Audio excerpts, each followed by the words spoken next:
கல்யாண வீட்டுக்கு தாய்மாமன் சீர் செய்யறதுக்காக வந்த 2 குடும்பஸ்தன்கள் முகூர்த்த நேரத்துக்கு முன்னாடி திடீர்னு காணாம போயிருக்காங்க. கடந்த 5 நாட்களா தேடப்பட்டு வந்த நிலையில அவங்க 2 பேரும் அழுகிய சடலமா மீட்கப்பட்டுள்ள சம்பவத்தோட பகீர் பின்னணி இது.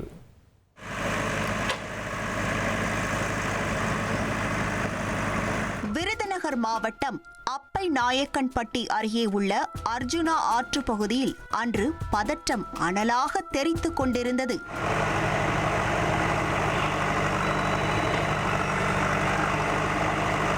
கடந்த 5 நாட்களாக காணவில்லை என தேடப்பட்டு வந்த 2 குடும்பஸ்தன்கள் இங்குள்ள கிணற்றிலிருந்து அழுகிய நிலையில் சடலமாக மீட்கப்பட்டுள்ளனர்.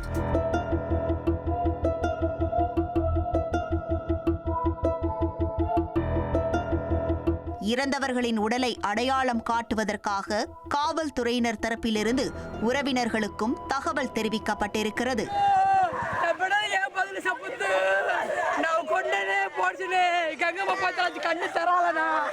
கனத்த இதயத்தோடு சம்பவ இடத்திற்கு வந்து சேர்ந்த சொந்த பந்தங்கள் அனைவரும் துக்கம் தாழாமல் துடிதுடித்தது அங்கிருந்த அனைவரையும் கதிகலங்க வைத்திருக்கிறது.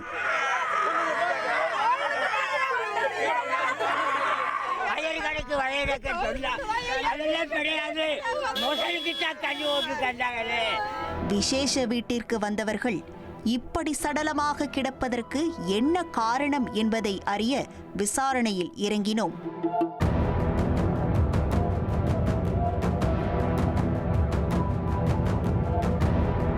இறந்தவர்களின் பெயர் ரவிக்குமார் மற்றும் சுரேஷ்குமார். விருதுநகர் மாவட்டம் ராஜபாளையம் அருகே உள்ள கிராமத்தை சேர்ந்தவர்கள். இவர்கள் இருவருக்குமே திருமணமாகி 2 குழந்தைகள் உள்ளனர். இந்த நிலையில் கடந்த மாதம் 31ஆம் தேதி உறவினர் ஒருவரின் திருமணத்தில் கலந்து கொள்வதற்காக சொந்த பந்தங்களின் புடைசூழ சுரேஷ்குமாரும் ரவிக்குமாரும் சாத்தூர் அருகே உள்ள நடுவப்பட்டியில் உள்ள கெங்கையம்மன் கோவிலுக்கு குடும்பமாக வந்துள்ளனர்.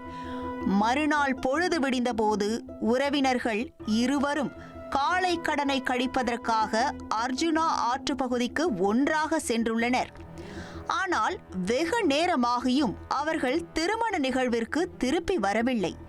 தாய்மாமன் சீர் செய்வதற்கு கூட வராததால் சந்தேகமடைந்த உறவினர்கள் அருகிலிருந்த அப்பை நாயக்கன்பட்டி காவல் நிலையத்தில் மேன் மிஸ்ஸிங் கேஸ் கொடுத்துள்ளனர்.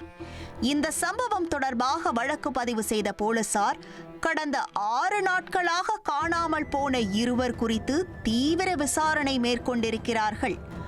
ஆனால் காவல்துறையினருக்கு துப்பு கிடைக்காத காரணத்தினால் விசாரணையில் எந்த ஒரு முன்னேற்றமும் இல்லாமல் சஸ்பென்ஸ் தொடர்ந்திருக்கிறது.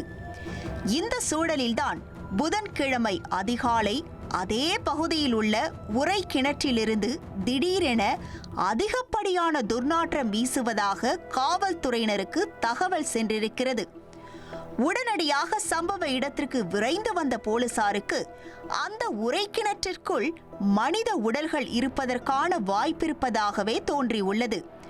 அக்கம் பக்கத்தில் இருந்தவர்களிடம் விசாரித்ததில் வேப்பிலைப்பட்டி கிராமத்தை சேர்ந்த தெய்வானை குடும்பத்தினர் மீது போலீசாரின் சந்தேக பார்வை திரும்பியுள்ளது.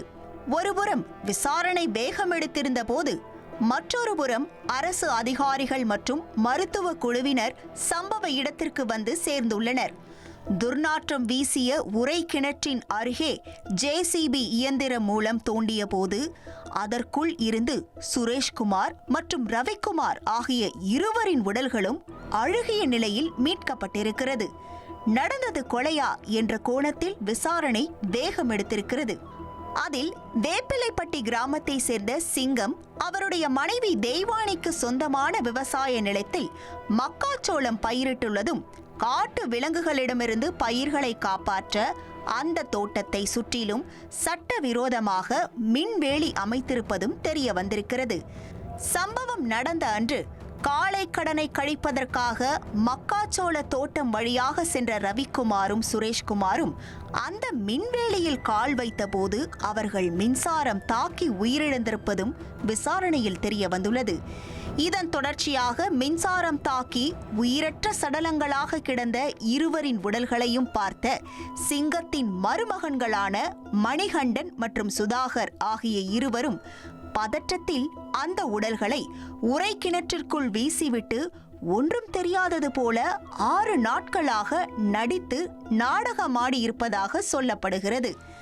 நடந்த சம்பவம் தொடர்பாக வழக்கு பதிவு செய்துள்ள போலீசார் மணிகண்டன் மற்றும் சுதாகர் ஆகிய இருவரையும் பிடித்து தீவிர விசாரணை மேற்கொண்டு வருகின்றனர். முழுமையான விசாரணைக்கு பிறகே மின்சாரம் தாக்கிதான் இருவரும் உயிரிழந்தார்களா அல்லது இந்த சம்பவத்தில் வேறு ஏதேனும் மர்மங்கள் உள்ளதா என்பது தெரியவரும். விருதுநகர் மாவட்டத்தில் சட்டவிரோதமாக மின்வேலி அமைத்து அதற்கு மனித உயிர்களை பலியாவது இது கடந்த 10 நாட்களில் நடந்துள்ள 2வது சம்பவம்.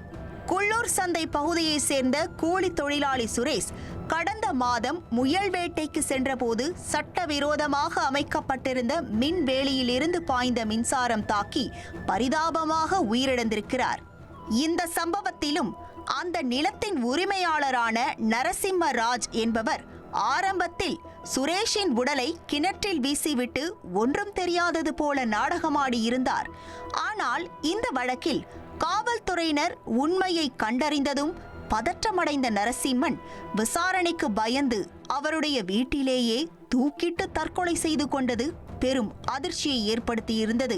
கடந்த 10 நாட்களில் விருதுநகர் மாவட்டத்தில் மட்டும் 3 பேர் சட்டவிரோதமாக அமைக்கப்பட்டுள்ள மின்வேலிகள் மூலம் உயிரிழந்திருப்பது பெரும் அதிர்ச்சியை ஏற்படுத்தியுள்ளது.